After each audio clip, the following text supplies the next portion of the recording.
The problem is the monopoly game, which is controlled by the Federal Reserve, the private bank, which is actually controlled out of London, is manipulating all the dollars to put them out, put more and more people into debt. So the illusion of equity they have in real estate is coming apart. The players that are analyzing everything are expecting massive foreclosures next year and the beginning of what we call the recession it's going to be worse than 29. It's your house that you're living in. You think you own it. You don't. Right. You have contractual right to transfer the airspace, subject to you paying taxes to the state. Right. Or the Global 2000 discussions that we had. The real problem that they have, as Kissinger says, is there are just too many people on the planet. And 40% of the world, 2 billion of us, exist on less than $2 a day.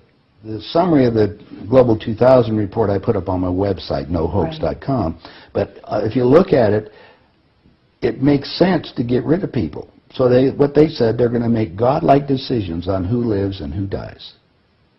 Now, obviously, some of the meetings we sat on, we were planning on using neutron bombs on the major cities, because that contains most of what they call... You actually heard this? I sat in on the meetings. I was in the game big time. In fact, I was making such a mess, they decided rather than kill me, which they could, they just invited me into the inner group and asked me to be the finance chairman. And at that point, I probably would have been in, Secretary of the Treasury or something, whatever they wanted to do with me.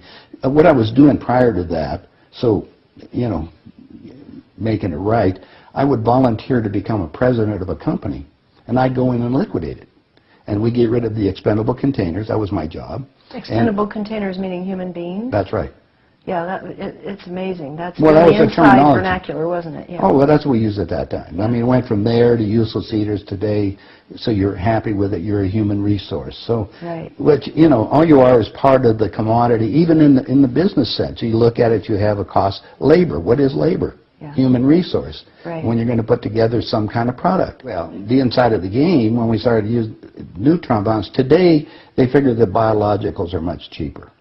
They're still planning on, the plan is to get a war started in the Middle East.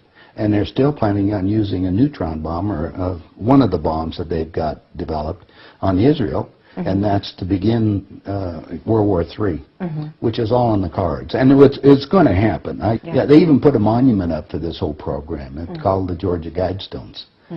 Outside of Atlanta, and they've got it all set down there. It's all in 8 languages. Basically, it's fait accompli as far as they're concerned. It's just to get the thing going in the Middle East, and it's not going fast enough. I mean, Carter put this thing in, so we have the Plan 2000, with the war starting in the year 2000 in the Middle East. Reduce the population of the planet down to 500 million, have one world currency under the Homeland Security, or FEMA if you want to call it. They're going to declare an emergency, which are going to shut down everything. My friends, my CIA associates, I don't even call them friends anymore. CIA is crooks in action. They're all professional liars. I mean, they got to be if they have that job. So that you have to look at what they're doing. Anyway, they're so concerned, they're leaving the country too. Most of them are going to Latin America. Meanwhile, they're closing in every day right now, just closing in to make it so we're going to be set up in these enemy prisoner war camps. I published a book. It's called Chaos in America. In it, I was asked to build an enemy prisoner war camp. I put the contract in this book. So you can read it for yourself. This is in downtown Las Vegas, right on the railroad tracks. It says enemy prisoner war camp. They're all on top. And they're building them all the way across the United States right now. Bush signed an executive order taking the old forts and the army places that we shut down to get those organized to hold the so-called dissidents. Now, what's the definition of a dissident? And the problem is that we're going to enslave ourselves, because most of the people want to keep having food coming in, and you're going to follow the line.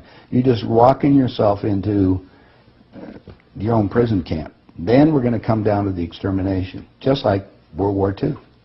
Well, Phil and I have lectured together. I know Phil Snyder. He's dead now. Yeah, I know he's dead. And so what about what he was saying about the number of bases at that time? I think it was 129 bases before he died. Underground had already been built. Is that all for the elite? Yeah.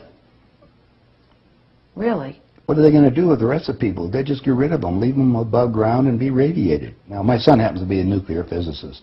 Spent the last 3.5 years in a secret city in Russia. They're about 12 years ahead of us. They have 22,000 nuclear warheads. And of course, we're the target.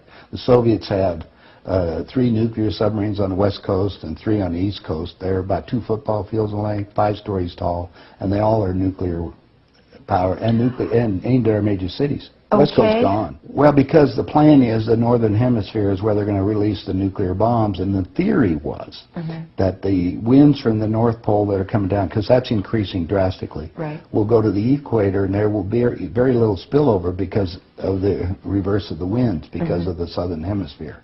So therefore, the nuclear radiation here will be a lot more than the southern hemisphere. And this is a fait accompli, you believe? Oh, they think so. Oh, yeah, they think they won. That's the reason why they don't bother about me talking about it. They don't care whether you know or not. What are you going to do about it? And you have no idea what China is until you go over there for yourself. With 1,300,000,000, you understand, almost, well, a little over 4 times our population. Right. It's, you know, I spent some time over there and I had some government friends. They think what they're going to do is let the West go have its fight. And then they want to clean up. They say it's been 5,000 years. We want to run the world when we get through. And what they're doing? Acquiring all the assets. They figure that Canada and the United States, the property there will, the food growing areas will be enough to take care of their people. And that's what they're looking at. Why are they? I mean, they bought oil. So the U.S. will become a resource. Yeah. Whatever's left of it. Whatever's left of it. Yeah. You seem to be in a unique position to be able to put a fair amount of this together, which is quite interesting. Well, I walked my talk. I played the game. You played the game. You know one level of it. And I know. I used to play around with the world leaders, so I know what they're planning on doing. What change of heart? What happened in you that made you decide to share this information that happens at the inside levels? Well, it come back to a moral situation that happened to me, I think. When I flew to Aspen. I brought my 2 daughters up there so they could go skiing. And when I was invited to this meeting. When I walked into the room, the world leaders were there. And that's when they asked me to be the finance chairman. As they said, we'd like you to be the finance chairman for the next president of the United States. And the first thing I asked is, why me? And they said, well, we owe you a favor. Remember I told you I volunteered to be president of companies as I went down. And then you liquidate, yeah. I didn't charge them anything for it. It was just a game. I see. And anyway, that's what they said. So I thought you'd be good on the team, yeah. I'd be good. I'd be a team player. I just did it because it was, another one of these things. So next thing I asked them, I said, well, wait a minute. I just started this $100 million project. And they said, don't worry about it. We'll put it on ice. And I said, okay, who with? And I said, well, you can do that. Then I said the next thing was, who is going to be the next president? Now, this is 2 years before he became president. Right. And they said Jimmy Carter. And I said, Jimmy who? And they said, well, he's the Democratic governor of Georgia. And I said, I've been voting Republican. And Paul Volcker said, son, don't worry about it. We control them both. Yeah. And I said, well, I got the next question is, what does a finance chairman do? Yeah. I haven't been doing that. I've been playing all this other stuff. They said, will you sit down with Ted? And so I sat over with Ted Kennedy. He's sitting right next to me. And Ted and I are, he's just joking. He says, George, you're going to love this job. You're really good with money. We're going to send you out to all the state Democratic functions to raise money for the National Democratic Party. And he said, you're going to meet some real foxy ladies. And just then, my daughter walked in. Ted looked at her and he says, wow, I want to go to bed with that. I says, no, you don't, Ted. That's my daughter, and she's 14. And his response to me was, I don't care. I was livid. I really didn't know what to do. So it was that moment well, of that wait a minute. insult. That was part of it. Yeah. I got up, I walked across the room. Yeah. I then talked to Pierre Trudeau and his wife, who was the Prime Minister of Canada at that time. And I'm sitting in front of them was a little half cigar box full of white powder. And then I'm looking around the rest of the room. I said, my God, something hit me at that point. If the world leaders have to resort to this, I don't think I want to be part of this thing. I mean, even to the dark. Even to the pollution and getting everything else they're talking about, getting rid of all the other people. I mean, I was raised in a packing house and slaughtering animals, and you get to the point where people are just animals at that level. And then I found out a little bit more about the details of the Plan 2000, of the annihilation of the entire planet. I said, I got to stop these people. There's something there. I mean, it was just, they got to be stopped.